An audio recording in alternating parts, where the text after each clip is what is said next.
right, you're ready to find out what happens with Chapter 12, Guessing Games. Tuesday afternoon in the fifth grade hall was a challenge for everyone. Mrs. Akers walked into the music room, sat at her piano, smiled, and said, "My, you are all behaving so well this afternoon. Wonderful. Now please open your songbooks to This Land Is Your Land." As she played the introduction on the piano, she said, "Back straight, big smiles, deep breaths, and..." No one sang. The piano stopped mid-measure and Mrs. Akers frowned at the class. "Now I know you can all do better than that." And she began the introduction again, counting in the beats. 1 and 2 and 3. This land is your land, this land. Mrs. Akers stopped. She was singing a solo, and her high, quivering voice made the kids giggle. She frowned again. "All right, students, this is not funny and it's not good. We have less than 2 weeks before our Thanksgiving program and we have no time for this kind of silliness." She pointed a bright pink fingernail around the room. "Brian, Tommy, Anna, every one of you, I want to hear you sing." She banged out the introduction again, and the whole class sang, "This land is..." and then stopped. The piano kept playing and Mrs. Akers bellowed, "Sing!" And most of the kids jumped in on, "My land from..." and then stopped. And after another shouted command, they sang, "The redwood forest." And that's how the whole song went, chopped up into 3-word bits. And when Mrs. Akers, her face bright red by this point, thumped on her piano and said, "What is wrong with all of you today?" the kids didn't say a word. Like all teachers, Mrs. Akers understood the divide and conquer rule. When you need to get to the bottom of something, you don't ask the whole class. You ask one student. So she pointed at Lena in the front row and said, "Why aren't you singing?" Lena hesitated and then motioned at the kids all around the room and said, "Not talking today." Mrs. Akers said, "What's that supposed to mean? Not talking?" Lena nodded.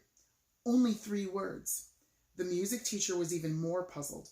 She pointed at James and said, "Explain." James had trouble expressing himself even under the best conditions.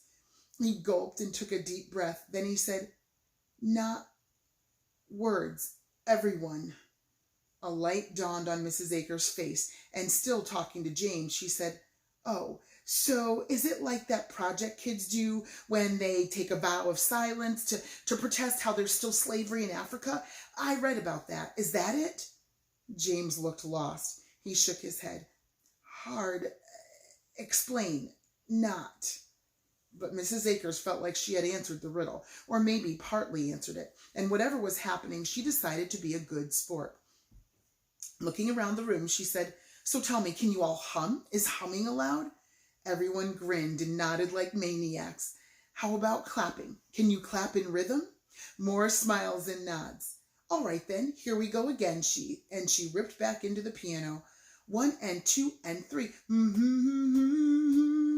And 24 fifth graders clapped and hummed along as Mrs. Akers played all 7 verses of This Land Is Your Land. Then the whole class giggled and laughed and hummed and clapped their way through the other 4 songs on the Thanksgiving program. And they all survived their first wordless music class. The 5th period gym class was less dramatic than music. News had gotten to most of the teachers that the 5th graders had gone quiet, which didn't bother the gym teacher at all. Today was dodgeball day, so Mrs. Henley appointed the 2 captains, and then the captains picked their teams by pointing, and the first game got underway. All without a word.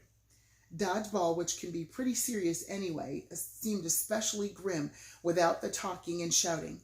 There were the usual grunts of effort and screams of terror, and when 3 or 4 kids with red dodgeballs would silently go hunting for one player on the other team, it was sort of like watching a pack of wolves go after a lone caribou.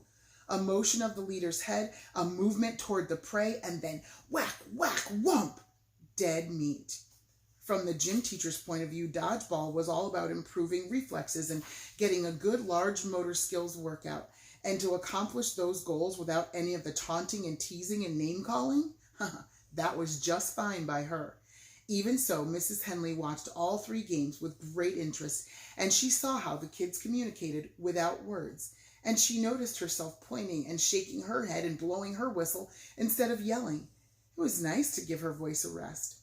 Mr. Burton taught fifth grade reading and language arts. He was puzzled at the beginning of the class right after lunch, and like the music teacher and the science teacher, he had questions and got he asked questions and got 3-word answers, but he kept at it, and after about 5 minutes, he figured out what was going on, at least part of it.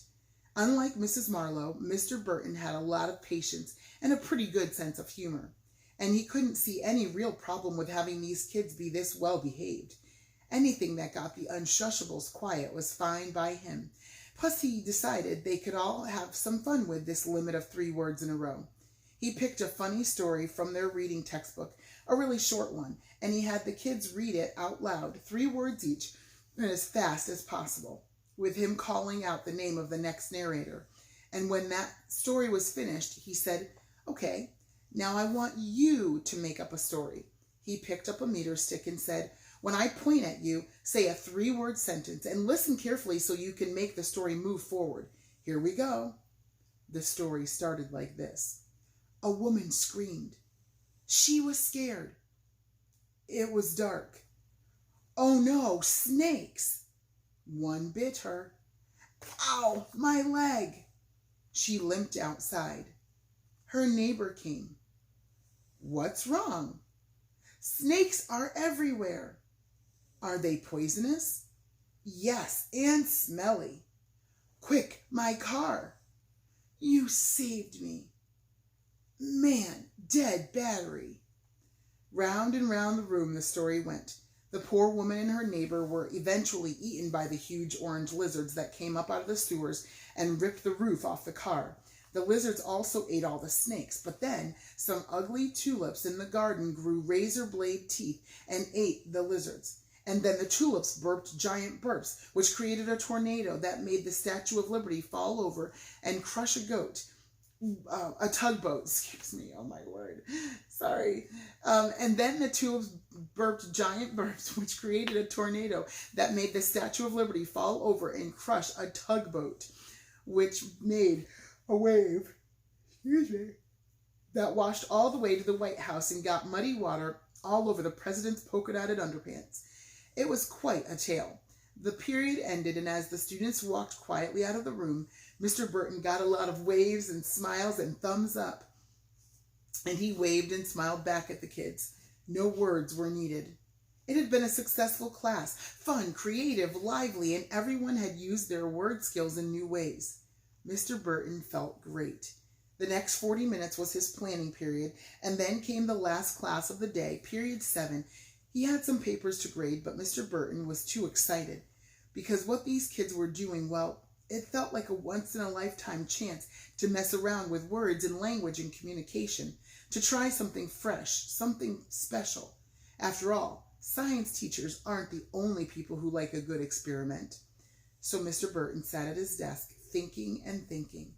Finally, with about 2 minutes before period 7, he got it. A great idea. Plus, he realized that this situation could be useful to him in a totally unexpected way. And as the bell rang, Mr. Burton noticed that he was actually looking forward to his last class of the afternoon, another proof that this was not an ordinary day. Ugh. All right, I'm going to read part of chapter 13, probably not all of it because of time. Language Lab. As his last class of the day came into Mr. Burton's room, he didn't speak, and of course neither did the students. The bell rang, and all the kids watched him as he put a stack of lined papers on the front of each desk of each row, on the front desk of each row. He turned then to the chalkboard and began to write. Today there will be writing only. Nothing will be turned in, but everyone must write all period long, and everyone must communicate with at least 4 other people. You may not stop writing for more than 15 seconds. As soon as you have paper, begin. In less than 1 minute, every kid had paper, and in less than 2 minutes, the first notes were exchanging hands. Todd wrote, "I still think this no talking thing is stupid," and he passed the paper to Kyle. Kyle read the note and wrote, "I sort of like it. It's different, like a challenge." And then Todd wrote, "Challenge? What challenge? The teachers already know about it, like Mr. Burton. He's just messing with us, thinks it's great that we're not talking. I like talking. Kyle read and he wrote back, too bad. Think how hard it is for all the blabby girls. We're going to win this contest. Beat the girls, beat the girls, beat the girls. Get it? It's like a silent cheer, like at a baseball game. Cool, huh? Todd wrote back, cool? Dude, it's lame. Here's my silent cheer. Kyle's a dork. Kyle's a dork. Kyle's a dork. Kyle read the note, made a face at Todd, and then turned his back on him and started up a chat with Eric. No talking made it very simple to tune someone out. A few seats away, Emily was having a hot argument with Taryn. I did not say you couldn't come over after school. I just said, what's the point if we can't talk? That's all. Taryn read the note, shook her head, and wrote, I know you don't like me as much as you like Kelly, so stop pretending. Emily rolled her eyes and wrote, don't be like that. Taryn shrugged and wrote, like what? Emily used block letters for emphasis. All sniffy and snoofy and ouchy. I hate that. See, Taryn wrote, hate. That's what you said. You hate me. Emily scribbled, don't be an idiot. I don't hate you. Come over after school. Really. Well, we'll think of something to do, but we're going to want to talk. I know we will, and we can't. And Taryn wrote back, I'm not coming.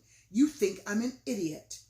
Emily read that and then ripped the paper to pieces, and she reached across the aisle and patted Taryn on the arm and smiled her warmest smile, and then wrote on a fresh sheet of paper, after school, my house, okay?